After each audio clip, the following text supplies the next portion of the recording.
Money गुरु के इस खास पेशकश में आप सभी का स्वागत है। मैं हूं स्वाति रायना। आज हम आपको अपनी इस खास पेशकश में देंगे हेल्दी पोर्टफोलियो बनाने के नुस्खे। जैसे आप शरीर को स्वस्थ रखने के लिए हेल्दी खाना खाते हैं, व्यायाम आप करते हैं, बिल्कुल वैसे ही पोर्टफोलियो हेल्दी रखने के लिए भी तो आपको कुछ खास करने की जरूरत है। तो कैसे आप अपने पोर्टफोलियो को महंगाई से बचा सकते हैं, बाजार की अनिश्चितता से बचा सकते हैं, कैसे बढ़ती ब्याज दरों के इस दौर में आप अपने पोर्टफोलियो को डिजाइन कर सकते हैं और रख सकते हैं उसको टोटली फिट, इसी पर करने वाले हैं आज पूरी खास चर्चा। हमारे साथ फिलहाल जो खास मेहमान है उनका परिचय करा देते हैं। Mirror asset mutual fund managers में बैंक और एनडी की sales head Suranjana bore Thakur हमारे साथ है। सुरंजना, बहुत स्वागत करते हैं हम आपका मनी गुरु में। और साथ ही एक और खास मेहमान का भी परिचय करा देते हैं। मॉर्निंग स्टार इंडिया में रिसर्च की सीनियर एनालिस्ट कविता कृष्णन हमारे साथ है। कविता का भी स्वागत हम करते हैं आज के इस शो में। तो हम यहाँ पे बात कर रहे हैं एक हेल्दी पोर्टफोलियो की, वो पोर्टफोलियो जो कि आसपास की तमाम जितने भी उतार चढ़ाव है उससे रहे फुल प्रूफ। सबसे पहला जो एक ट्रिगर या ये कह सकते हैं जो खतरा किसी के पोर्टफोलियो को लगता है सुरंजना, वो होता है मार्केट वोलेटिलिटी का। बाजार उतार चढ़ाव के दौर से गुजरता है और पोर्टफोलियो में भी हमारे काफी सारे चेंजेस हमें देखने को मिलते हैं। तो सबसे इंपॉर्टेंट सवाल जो निवेशक हमसे पूछते हैं वो ये है कि बाजार में तो इतना उतार चढ़ाव है, हम अपने पोर्टफोलियो को इस वॉलेटिलिटी से कैसे बचाएं Suranjana? First of all good evening Swati, thank you so much, आपने अपने प्रोग्राम में दोबारा बुलाया। एंड नवरात्रि की बहुत बहुत शुभकामनाएं सबको। आई थिंक आपने जो क्वेश्चन पूछा वो थोड़ा ब्रॉड क्वेश्चन है, तो उस पे मैं थोड़ा सा टाइम स्पेंड करना चाहूंगी कि आप पोर्टफोलियो जब क्रिएट करते हैं क्या चीजें कंसिडर करनी चाहिए। क्योंकि आपकी देखिए, आपने जैसे बोला कि वॉलेटिलिटी तो एक पार्ट है मार्केट का जो कि आता जाता रहता है और वो मार्केट का एक फीचर ही है। तो आपको वो कंसिडर करते हुए आपको ऐसा एक पोर्टफोलियो बिल्ड करना है जो लॉन्गर टर्म में आपका अच्छा रिटर्न्स ही नहीं आपके रिस्क एपेटाइट को भी ख्याल में रखिए। तो फर्स्ट चीज ये है कि आप जब एक पोर्टफोलियो क्रिएट करने की कोशिश करते हैं, पहला क्वेश्चन आपको ये पूछना चाहिए कि आप क्यों इन्वेस्ट करना चाहते हैं। आप इन्वेस्टमेंट करना शुरू तो कर रहे हैं, लेकिन वो इन्वेस्टमेंट क्यों करना चाहते हैं। अनलेस आपके पोर्टफोलियो में कोई गोल्स डिफाइंड है, फाइनेंशियल गोल्स जिसको हम बोलते हैं कि आप कहाँ पे पहुंचना चाहते हैं, वो डिफाइन नहीं है तो आपकी इन्वेस्टमेंट कभी भी डिसिप्लिन वे में नहीं होगी। आप जब डिफाइन करते हो एक गोल को, तो हम उसे बोलते हैं कि एक गोल को स्मार्ट होना चाहिए। स्मार्ट का क्या मतलब, मैं एक एग्जांपल से बताती हूँ कि जैसे मैंने सोचा कि मुझे 25 लाख का अमाउंट एक्यूमुलेट करना है अगले 5 साल 2025 तक, let's say for my child's education. Now it's a very specific goal. S stands for specific, कि हम 25 lakhs by 2025 मेजरेबल है, अमाउंट बहुत क्लियरली मेजरेबल है कि 25 lakhs लेना है। फिर आपको उसको अचीवेबल होना चाहिए। मैं ये नहीं बोल रही कि मुझे 100 करोड़ इकट्ठा करना है 2025 तक, but 25 lakhs is an achievable amount. And then मैं बोल रही हूँ कि वो रेलिवेंट होना चाहिए मेरे लाइफ में, मेरे लिए इंपॉर्टेंट होना चाहिए। एंड लास्टली टाइम बाउंड होना चाहिए कि 2025 तक मुझे ये रीच करना है। कोई भी गोल को स्मार्ट होना चाहिए। एंड उसके बाद आप अपने गोल्स को डिवाइड कर सकते हो 3 पार्ट में, कि आपके जैसे शॉर्ट टर्म गोल्स होते हैं, जैसे कि आपको कोई 1 से 3 साल के बीच का कोई गोल है कि आपको कोई ओवरसीज वेकेशनिंग करनी है, या आपके मीडियम टर्म गोल्स होते हैं जैसे कि आपको कोई गाड़ी खरीदनी है जो कि 3 से 5 साल तक का टाइम फ्रेम होता है, या आपका लॉन्ग टर्म गोल है जहां पे आपको जैसे कोई एक घर खरीदना है या रिटायरमेंट प्लानिंग करना है। ये थोड़े लॉन्ग टर्म गोल्स होते हैं। तो जब आपने डिफाइन कर लिया कि आपको कहाँ पहुंचना चाहिए, उसके बाद आपका इंपॉर्टेंट पार्ट है कि आप कैसे करेंगे, the how part of it. Once you answered your why, it's the how which is important. तो ये हाउ के लिए आपका इंपॉर्टेंट पार्ट ये है कि आपके पोर्टफोलियो में करेक्ट डाइवर्सिफिकेशन और एसेट एलोकेशन होना चाहिए। मतलब आप सारे पैसे एक ही एसेट क्लास में नहीं डाल सकते, आपको सारे एसेट क्लासेस में डिवाइड करना चाहिए, जो कि जैसे इक्विटी हो गया, डेट हो गया, गोल्ड हो गया, रियल एस्टेट हो गया। ये सारे सेगमेंट्स में आपको थोड़े थोड़े पैसे डालने चाहिए। एंड आपका जो ये एलोकेशन है, किसमें कितना जाना चाहिए, this should be decided between आपका और आपके एडवाइजर के बीच में ये डिसाइड होना चाहिए, टेकिंग इनटू अकाउंट कि आपकी रिस्क एपेटाइट कितनी है और आपको रिटर्न कितने बनाने पड़ेंगे to reach the goals that you have defined. But जैसे इसके अंदर अगर आप देखोगे, जैसे इक्विटी म्यूचुअल फंड है, तो आप उसको कैसे अप्रोच करोगे जब पोर्टफोलियो बनाते हो? ब्रॉडली मैं ये बोल सकती हूँ कि आप जैसे एक कोर पोर्टफोलियो और एक सैटेलाइट पोर्टफोलियो को बनाने की कोशिश कीजिए। सो जैसे आपके टोटल इन्वेस्टमेंट में लेट्स से आपको 70% इक्विटी लेना है, उस 70% में से लेट्स से 70 to 80% आप एक कोर पोर्टफोलियो बिल्ड करने में इन्वेस्ट कर सकते हैं, एंड देन बाकी का अमाउंट लेट्स से 20 to 30% आप एक सैटेलाइट पोर्टफोलियो बना सकते हैं। जो कोर पोर्टफोलियो में है उसमें आप जैसे आपने लार्ज कैप फंड्स डाल दिए, मिड कैप फंड्स डाल दिए, मल्टी कैप डाल दिया, फ्लेक्सी कैप डाल दिया, ये सारे सेगमेंट्स आप डाल सकते हो।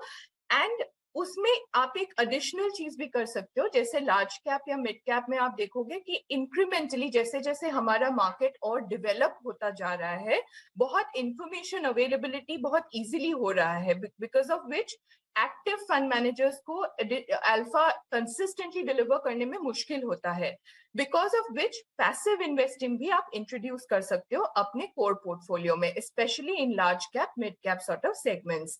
एंड फिर आप जो आपके सैटेलाइट पोर्टफोलियो है उसमें आप जैसे स्मॉल कैप फंड्स कर सकते हो, आप इंटरनेशनल फंड्स में इन्वेस्ट कर सकते हो। इंटरनेशनल क्यों इंपॉर्टेंट है? क्योंकि आपको जैसे अलग अलग एसेट क्लासेस या अलग अलग मार्केट्स का एक दूसरे से लिंक नहीं होने की वजह से आपको वो एडिशनल रिटर्न्स मिल सकते हैं। फिर आप जैसे कोई राइट सुरंजना। थीमेटिक फंड्स में कर सकते हो, ऐसे आप डाइवर्सिफाई कर सकते हो।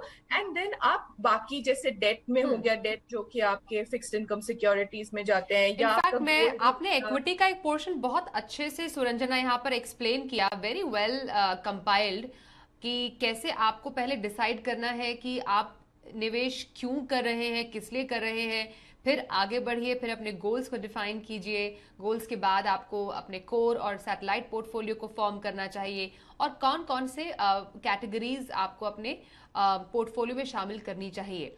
ये आपने एक बेस तैयार कर लिया। अब क्योंकि आप डेट की यहाँ पर बात करने वाली थी, मैं कविता के पास जाऊंगी और उनसे जानूंगी, जब हम कुछ जो फैक्टर्स अपने इर्द गिर्द कविता देख रहे हैं, जैसा मैंने शुरुआत में बोला था कि मार्केट वॉलेटिलिटी है, उसके बाद हम देख रहे हैं कि राइजिंग इंटरेस्ट रेट सिनारियो भी है, और हर बार तो आरबीआई डेफिनेटली इसी बात की ओर संकेत कर रहा है कि हाँ, ये अब बढ़ती ब्याज दरों का दौर है। तो ऐसे में हम हमारे जो निवेशक है वो कहते हैं कि चलिए, हमने इक्विटी पोर्टफोलियो को इन अ वे हमने वॉलेटिलिटी प्रूफ तो कर लिया, और जैसा कुछ टिप्स सुरंजना ने भी बताए, डेट पोर्टफोलियो को कैसे संभालें, क्योंकि अगर हम एक राइजिंग इंटरेस्ट रेट की तरफ बढ़ रहे हैं तो ऐसे कौन से एवेन्यूज हैं या ऐसे कौन से एरियाज हैं जहां पर हमें डेट में अच्छा फायदा मिल सकता है इस राइजिंग रेट सिनारियो में। आपने सही कहा कि हम एक राइजिंग इंटरेस्ट रेट सिनेरियो में है अभी, क्योंकि फेड ने भी मई 2022 में इंटरेस्ट रेट्स हाइक किया है, and in line with that India में भी आरबीआई ने इंटरेस्ट रेट्स हाइक किया है स्टार्टिंग में, एंड ये उन्होंने किया after almost 2 years of a stable interest rate scenario, and ये first rate hike है in nearly about 4 years. So ये काफी एक momentous month है in terms of looking at the interest rate cycle. और इन्फ्लेशन का भी बढ़ता हुआ नजारा दिख रहा है। सो हम अभी 7% पे है, जबकि हम 2021 में 5.3 पे, अराउंड 5.5% पे थे। सो इसके चलते हमें पहले तो ये देखना चाहिए, ये समझना चाहिए कि कोई भी डेट पोर्टफोलियो और इंटरेस्ट रेट्स का द रिलेशनशिप हमेशा इनवर्स रहता है, उल्टा रिलेशनशिप रहता है। सो जब इंटरेस्ट रेट्स ऊपर की तरफ ट्रेंड कर रहे होते हैं, तो डेट फंड्स हमेशा उन डेट फंड्स में इन्वेस्ट करना चाहिए जिनका जिनका ड्यूरेशन शॉर्ट टर्म हो। उससे हमारा जो पोर्टफोलियो है इंटरेस्ट रेट से बच जाता है। एंड बेसिकली अगर आप इस टाइम पे देखें, तो अगर कैटेगरीज के तरफ देखें कि कौन से कैटेगरीज अच्छे हैं in terms of investing in a debt fund, जैसे मनी मार्केट हो गया, लिक्विड हो गया, short term, ultra short term हो गया, ये सारे कैटेगरीज हैं जिसमें निवेशक अपने पैसे इन्वेस्ट कर सकते हैं। और अगर कुछ और एडिशनल रिस्क लेने की क्षमता है इन्वेस्टर्स में, तो वो लोग क्रेडिट फंड्स या मीडियम ड्यूरेशन फंड्स भी देख सकते हैं, क्योंकि अभी मीडियम ड्यूरेशन फंड्स में भी थोड़ा सा लेने की क्षमता है इन फंड्स में, तो ये एक अच्छा कंसिडरेशन हो सकता है इन्वेस्टर्स के लिए। ओके, तो डेट जो पूरा पोर्टफोलियो है आप कैसे राइजिंग इंटरेस्ट सिनारियो में बढ़ा सकते हैं, कहाँ पर निवेश आप कर सकते हैं, और स्पेशली लंबे ब्याज दरों में आप अपने जो निवेश है उसको लॉक मत कीजिए। तो शॉर्ट ड्यूरेशन फंड जो है स्पेशली डेट में उसमें निवेश कीजिए। ये एक अच्छा डेफिनेटली एक आपके लिए कदम हो सकता है। बट इक्विटी निवेश की जब हम सुरंजना यहाँ पर बात कर रहे हैं, जो अभी एट द मोमेंट जो इन्वेस्टर्स हैं वो ये जानने के लिए इच्छुक हैं कि वी ऑल नो कि म्यूचुअल फंड एक बहुत बेहतरीन तरीका है अपनी वेल्थ को आगे बढ़ाने का, पर कई बार हमारे पास एक लमसम अमाउंट भी आता है। तो लमसम अमाउंट एक साथ किसी एक फंड में डालना सही है इस टाइम पर, कीपिंग इन माइंड अभी जिस तरीके से मार्केट रिएक्ट कर रहा है? यहाँ पर एक बेहतर तरीका होगा स्टैगर्ड वे में इन्वेस्टमेंट करना, या फिर डिसिप्लिन वे में एसआईपी करते रहिए हर महीने अपने पसंदीदा फंड में as per your goals and time horizon. So Swati, मुझे लगता है इस टाइम पे ऑब्वियसली आपके जैसे जैसे I think by the dips बहुत पॉपुलर चीज हो गया है, अभी काफी उस पे चर्चा चल रही है। इम्पोर्टेंट चीज ये है कि बहुत रिलेटिव होता है आपका ये डिप या करेक्शन या अपसाइड, ये बहुत रिलेटिव चीज है कि आप कब शुरू कर रहे हो और आपकी गोल की टाइम फ्रेम क्या है। मैं ये बहुत स्ट्रांगली मानती हूँ कि आपको मार्केट टाइमिंग करने की जगह आपको ये बेटर ऑप्शन होता है कि आप थोड़ा अपने गोल्स की तरफ बहुत कमिटेड रहे। मतलब आपने एक गोल डिफाइन कर लिया, आपको इतना इन्वेस्ट करना है इतने टाइम फ्रेम में, आप you can stick to that. You don't have to get affected by the volatility or the noise in the market.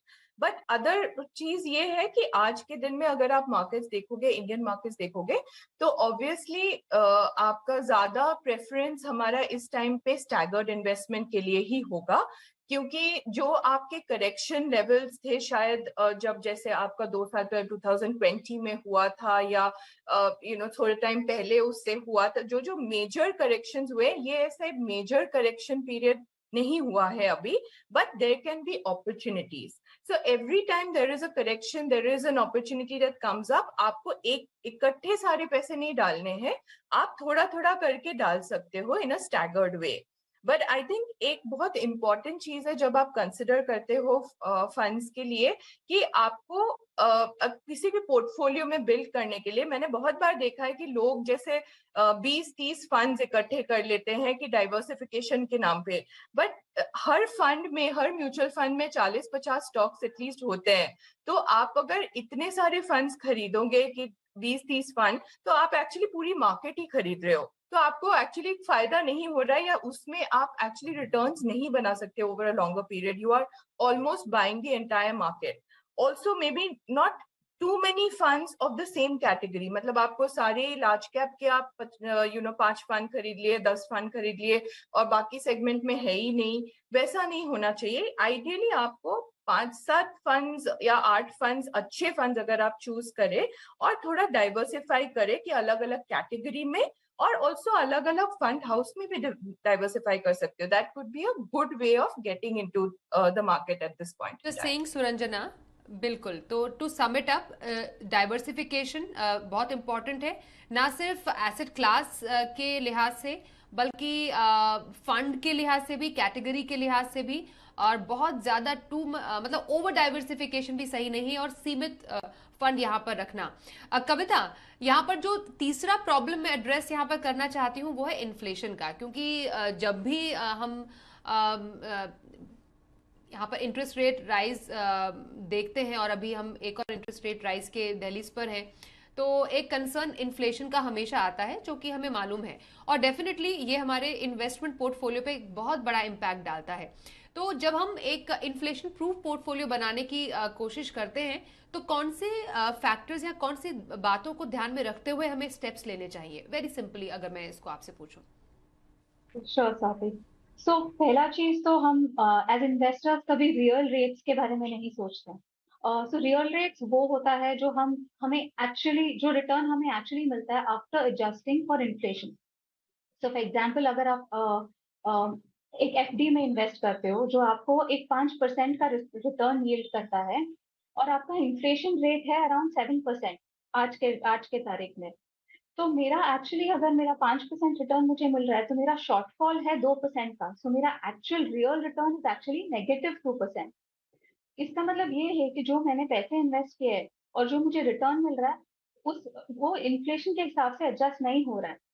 और जो चीज जो बास्केट ऑफ गुड्स मैं से 3 या 4 साल पहले खरीद रही थी, वही बास्केट ऑफ गुड्स आज के तारीख में काफी महंगे एक्सपेंसिव हो गए and that is where inflation comes इन।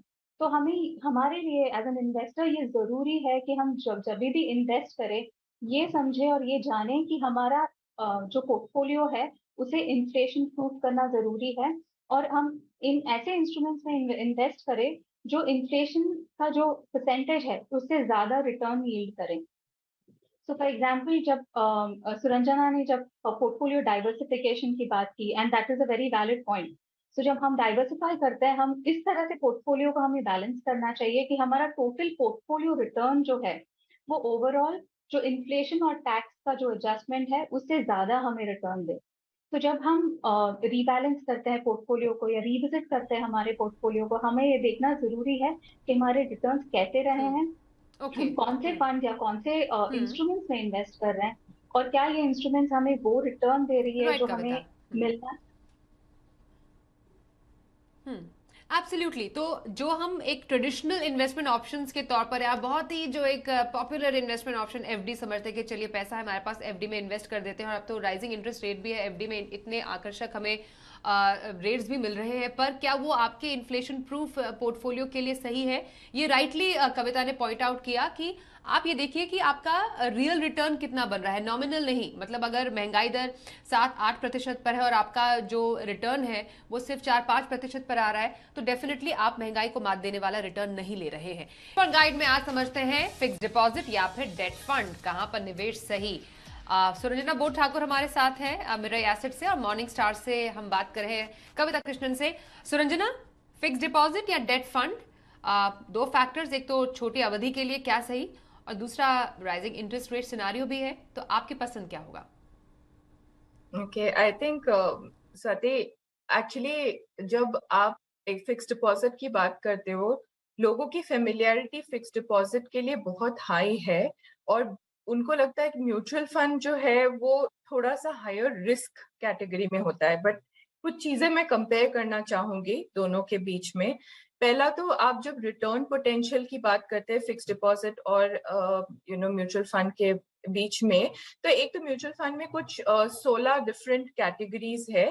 ये एक्चुअली इसलिए भी हुआ जब आपका कैटेगराइजेशन हो रहा था तो नंबर ऑफ फंड्स जो डेट म्यूचुअल फंड में थे वो काफी हाई थे, तो थोड़े कैटेगरीज में ओवरलैप भी है।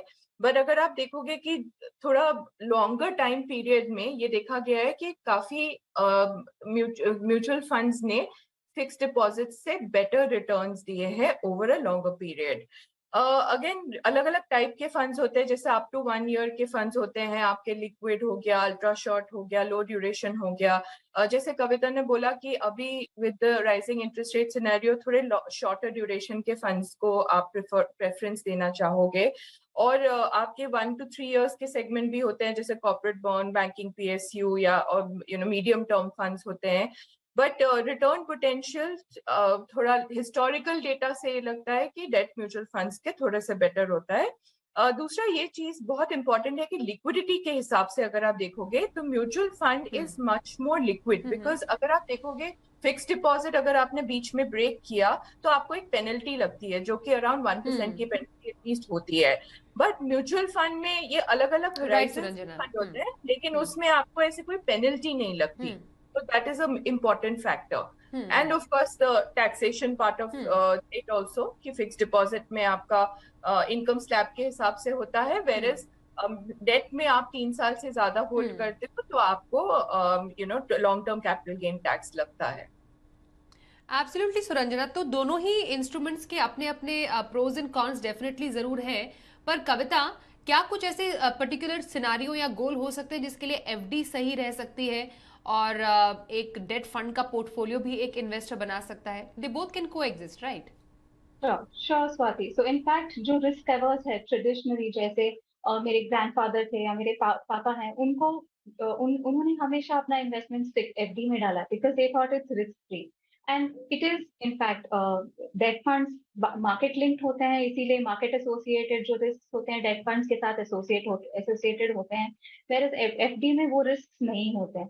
जब आप एफडी आपका टेन्योर खत्म होता है तो आपका फुल अमाउंट प्लस इंटरेस्ट जो आपका गारंटीड है वो आपके बैंक अकाउंट में आ जाता है, और interest on quarterly basis compound भी हो सकता है. तो ये बेनिफिट्स हैं एफडी में. लेकिन जब आप रिटर्न देखोगे तो एफडी का रिटर्न इन्फ्लेशन को बीट नहीं करता है, एटलीस्ट आज के तारीख में. तो ये आपको एक चीज है जो कंसिडरेशन में रखनी चाहिए. So the ideal portfolio would be a तो ये कुछ combination बातें. of FDs and debt funds. तो एफडी और डेट फंड का combination of portfolio should can be the ideal situation किसी के लिए भी जिसको अपने शॉर्ट टर्म की नीड्स को एड्रेस करना है in terms of financial planning. Suranjana और कविता, आप दोनों हमारे साथ आज मनी गुरु में शामिल हुई. आप दोनों का बहुत धन्यवाद हम करेंगे. And again thank you so much money गुरु में हमारे साथ पार्टिसिपेट करने के लिए. तो आज के शो में बस इतना ही.